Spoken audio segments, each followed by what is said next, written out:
What if I told you that true enlightenment isn't about chasing bliss or making endless life changes or life hacks, but simply letting go and getting out of your own way? Today in our season 3 finale of Roar, we're going to be debunking the myth about enlightenment and revealing why it's not a distant mystical state, but something you can experience right now.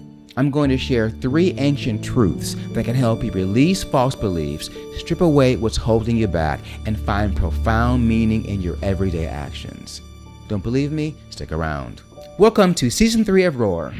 I'm Aubrey Lynch, and I've worked with thousands of truly enlightened people who have harnessed their passion, who have fought against the odds to achieve lives that were successful beyond their wildest imaginations. It's been an absolute thrill watching them grow through their careers and their lives. Some I've known since they were kids, and I coached them for film, TV, Broadway. It's a profound gift to see them thrive. And what they share is that they didn't wait or expect enlightenment. They embodied it with their talent, their lives, their actions. I'm going to talk about how to do that. Here's a cliffhanger, or a hook as they call it. If you've ever watched my videos to the end, I always say, one planet, one tribe, one world, one love. It's pretty clear what I mean by that. But then I say, I'll see you there. What does that mean? Where is there? This video and your walk towards enlightenment, whatever you define that to be, is at the core of Walking with Lions. Want to know? Stick around to the end. Or just fast forward to the end and you can see. But watch the video. Let's debunk some myths about enlightenment. I call them lions, life challenges. Walk with them. You can't talk about enlightenment without first talking about the biggest barrier standing between you and your higher self, the ego. Enlightenment's worst enemy. Most say this one is true. The ego, also known as our attachment to our perceived self, is the ultimate roadblock to your path to enlightenment, and here's why. Perception of self. The ego is all about who you think you are. Identities put us into a box with little room to grow. Enlightenment is a process of becoming, which is the opposite of identity. Keeping it real. Myth. Some say this one's a myth. Holding on to who we are, staying true to oneself, or keeping it real is the opposite of enlightenment. Who you are was taught by you, your parents, your community, your culture, education system, society.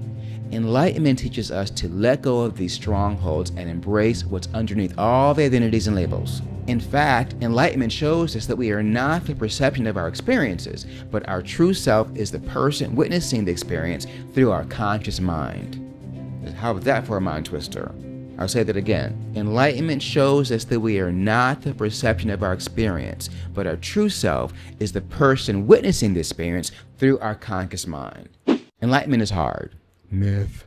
Don't be fooled. Enlightenment is not a taboo or mystic energy. It's actually one of the easiest things we can do if we can only get out of our way. Enlightenment teaches us the everyday mind, which is about embracing the ordinary. Life is beautiful and perfect as it is, even in our darkest times.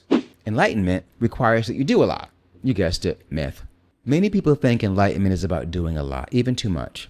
There is no surplus of things you need to do to become enlightened. It's more like doing less. Enlightenment is about being. It's recognizing that you already are who you seek to become. You are born divine. It's just been covered by all the crap thrown on us by our society, our fears or doubts, and we spend our lives removing them. But the core of it is always who you want to be, already who you want to be. Here are 3 ancient truths about enlightenment. Beginner's mind. Enlightenment is about embracing the possibility of every moment. Every moment is special because each moment is an opportunity for gratitude, radical acceptance, and change. Paradoxical riddles. Sometimes we can be too logical. In Enlightenment teachings, mentors often use riddles to get their students to think outside the box. Here's an example. A mentor is standing at the top of a mountain with 2 students. He asks each student, is the wind blowing the flag or is the flag moving? One student says, it's moving. The other one says, the wind's blowing the flag. But the answer is both. Our perspective often blinds us from seeing the whole truth. Here's another one. A student asked, mentor, when will I know enough? The mentor poured tea into a cup until it overflowed. You will know, he said, when you are more interested in the empty cup than the tea. True knowing isn't about accumulating facts. It's about staying open, humble, and curious. The more we believe we know, the less room we leave for discovery. Words don't say everything. We use a language, we speak, we try to understand each other, we often don't listen, but we are communicating as best we can. Enlightenment is knowing there is much more than words. As humans, we can be too attached to words. We have to remember that not everything can be described with words. As a dancer, I know this. There are things you can say with your body language, with a glance, with a moment of stillness that you cannot say in words. I'm feeling things right now as I'm talking to you that have no words, that I hope you're feeling in my energy, and my fingers, and my eyes, and my face, and my energy in this two-dimensional space of video. When you listen to people and take in the words, listen to what's between the words, what's in their eyes, what are they really saying, what do they really want, what are they trying to say, what do they want to say to the world? Be curious about these things, because then communication becomes a beautiful exchange of soul to soul beauty, and not just talking at someone, doing this, doing that, the Republicans, Democrats, this and that, da, da, da, da, da. I'm so over that.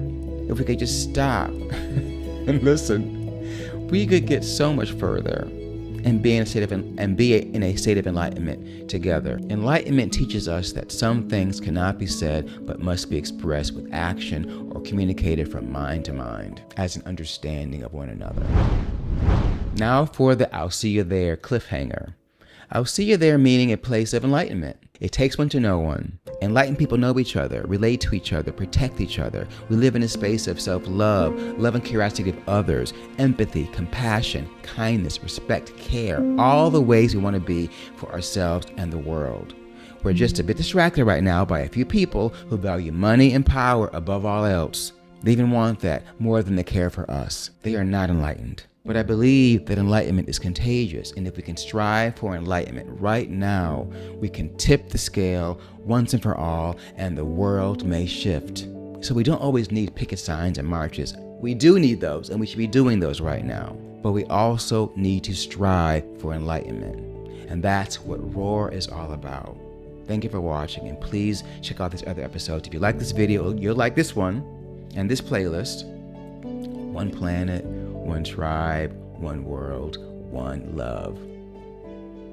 I'll see you there.